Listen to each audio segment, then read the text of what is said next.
बिस्मिल्लाहिर्रहमानिर्रहीम। अस्सलाम वालेकुम दोस्तों, आज हम पढ़ेंगे कि हम अपनी वेबसाइट में CSS की फ़ाइल को कैसे इंसर्ट कर सकते हैं। क्या हम एक्सटर्नली उसको यूज़ कर सकते हैं या नहीं, या इंटरनली हमें यूज़ करनी पड़ेगी। CSS लिखी किस तरह जाती है और कुछ बेसिक चीज़ें। ठीक है, तो आइए स्टार्ट करते हैं। ये आपके सामने जो आपको नज़र आ रहा है टिपिकल वेब पेज ब्राउज़र, ये एक नक्शा, एक स्केच है वेब पेज का, जिसमें मोस्टली आप क्या करते हैं, हमारा एक हेडर होता है वेबसाइट का। ठीक है, उसके बाद यहाँ पे कुछ मेन्यूज़ होते हैं, मेन्यूज़ यहाँ भी हो सकते हैं और अमूमन यहाँ भी होते हैं। ठीक है, और ये मेन कंटेंट्स होता है जहाँ पे हम अपनी चीज़ें दिखा रहे होते हैं, और नीचे एक फुटर होता है। तो दिखाने का मकसद ये है कि जो CSS है वो मुख्तलिफ़ चीज़ों को डिफरेंट पार्ट में कन्वर्ट कर देता है। हेडर को, मेन्यूज़ को, मेन को अलग अलग करके उन्हें अलग अलग फार्मेट करता है, उनको अलग अलग असम्बल करता है, और यूँ वो चीज़ें जो होती हैं वो खूबसूरत और तरतीब के साथ नज़र आती हैं। ठीक है, तो आइए स्टार्ट करते हैं किस तरह हम उसको इंसर्ट करते हैं। ये बाद में हम पढ़ेंगे, पहले हम इसको प्रैक्टिकली एक वेब पेज बनाते हैं। तो मैंने अपना एक text editor notepad plus plus या सबलाइम टेक्स्ट एडिटर या नोटपैड, कोई भी आप खोल सकते हैं। ठीक है, तो आइए स्टार्ट करते हैं। HTML का टैग मैंने ओपन किया और क्लोज़ किया। इसमें हम हेड सेक्शन और फिर हेड क्लोज लिखेंगे। तो ये जो हेड है, CSS अगर आपने एक्सटर्नली लिंक करवानी है तो, इंटरनली लिंक करवानी है तो हेड के अंदर लिखी जाएगी। एक तीसरी किस्म भी CSS की है, उसको कहते हैं inline cascade style sheet. Inline CSS वो होती है टैग के अंदर होती है, उसके बारे में आगे बढ़ेंगे। सबसे पहले हम इसका टाइटल देते हैं। इस पेज का टाइटल होगा हमारा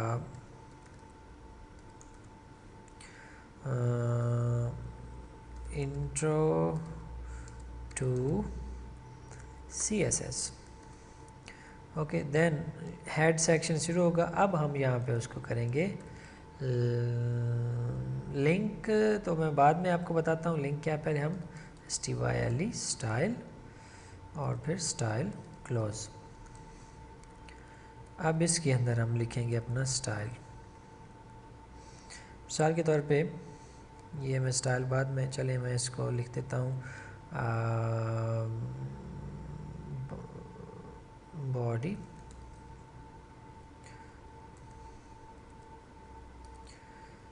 body BACK ground lower colour equal to pink. Then मैं यहाँ पे बॉडी का टैग स्टार्ट करता हूँ बॉडी, ताकि हम उसको इस बॉडी के अंदर मैं H1 डाल देता हूँ। इंट्रो टू CSS सेव करते हैं। मैंने सेव किया हुआ था पहले, इसको डेस्कटॉप पे किया था। तो ये देखें, मैं इसको यहाँ पे इसको मैं कमेंट आउट कर देता हूँ, कट कर देता हूँ, कंट्रोलर्स रिफ़्रेश करें। ये आपका नॉर्मली जो पहले आप किया करते थे, जो वेब पेज जो आपने पहले बनाए थे HTML में, वो इस तरह लुक नज़र आते थे। लेकिन अब मैंने उसको क्या किया, हेड खोला, हेड में स्टाइल का टैग ओपन किया। स्टाइल का टैग ओपन करने के बाद स्टाइल का टैग क्लोज़ भी करना है। ठीक है, इस ओपन क्लोज़ के दरमियान मैंने क्या किया, मैंने उसको बताया कि बॉडी ये उसका सिलेक्टर है, बॉडी। ठीक है, बॉडी पे क्या अप्लाई करो, कर्ली ब्रेसेस के अंदर लिखना है। ठीक है, बॉडी पे अप्लाई करो बैकग्राउंड डैश कलर, कि उसका बैकग्राउंड का कलर क्या हो, पिंक। मैं इसको कोई भी कर दूँ, लाइट पिंक कर दें, लाइट पिंक या लाइट ब्लू कर दें या लाइट ग्रीन कर दें, कोई कलर ऐसे हमारे पास आपको याद होने चाहिए, मैं ग्रीन कर देता हूँ। उसके बाद सेमी कॉलन, आपने सेमी कॉलन लगाना है, ठीक है। सेमी कॉलन लगाएंगे तो उसको पता चलेगा कि ये स्टेटमेंट यहाँ एंड हो रही है। अब मैं इसको सेव करता हूँ, सेव करने के बाद मैं ब्राउज़र में जाके इसको रिफ़्रेश करता हूँ तो बॉडी का क्या कलर हो चुका है, ग्रीन। जी हाँ, ये होता है CSS का जादू, ठीक है। उसके बाद मैं इसको कहता हूँ, ठीक है, बॉडी का बैकग्राउंड कलर और इसका जो बॉडी में और इतना कुछ नहीं लगता। अब मैं नीचे आता हूँ, मैं इसको कहता हूँ H1। यहाँ पे बात ऊपर वाली बॉडी की ख़त्म होगी। अब मैं नीचे उसको बताने जाता हूँ कि H1 के जो टैग हैं उनको क्या करो, उनको आप क्या करो, colour is equal to white, कि H1 की जो टेक्स्ट कलर है वो वाइट कर दो, और font dash family is equal to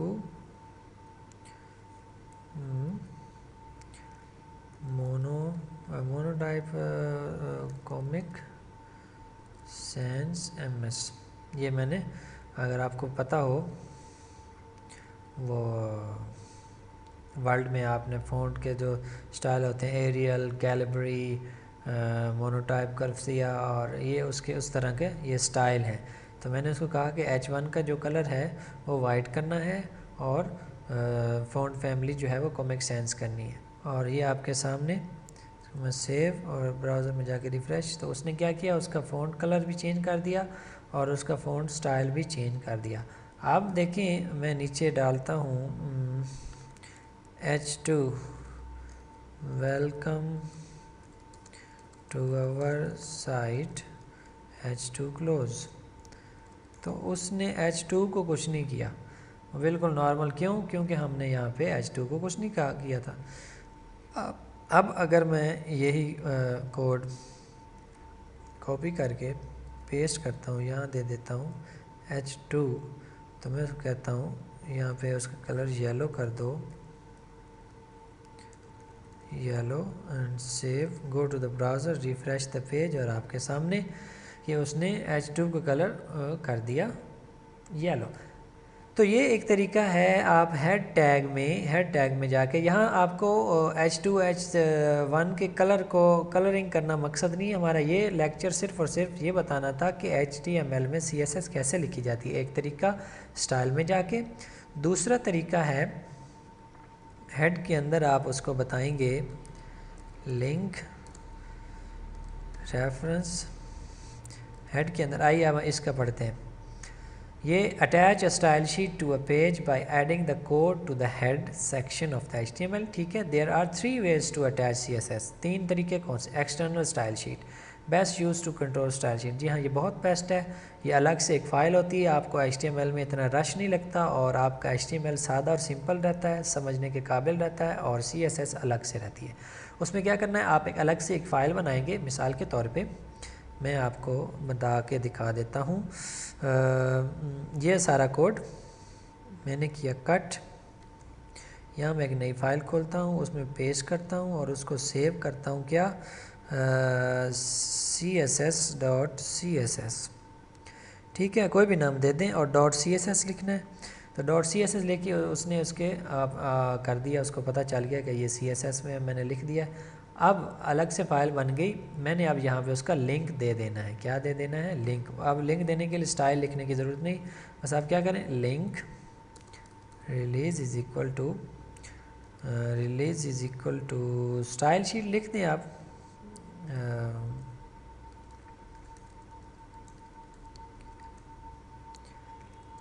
reference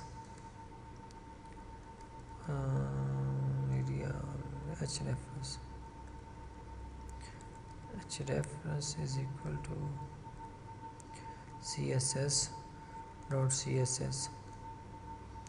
और लिंक बंद कर दें। अब मैंने यहाँ से इसको कट कर दिया और मैं यहाँ पे इसको सेव करता हूँ और ब्राउज़र में जाता हूँ, तो मैं जो रिफ़्रेश करता हूँ तो सारा कुछ जैसे थे वापस हो जाता है, ख़त्म हो जाती है फॉर्मेटिंग।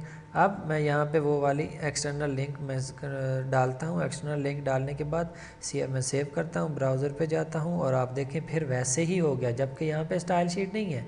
स्टाइल शीट यहाँ पे नहीं है, लेकिन ये उसका लिंक है, ये वाली किस फाइल का, इस फाइल का, इसमें ये सारी कोडिंग हुई। अब आप इसमें अपनी मर्ज़ी से जो भी कोडिंग करते जाएं वो इसमें शामिल होती जाएगी और आपको बार बार उसमें लिखने की ज़रूरत नहीं, बस इसमें लिखते जाएं अपना सारा CSS और यहाँ पे आपकी अप्लाई खुद ब खुद होती जाएगी।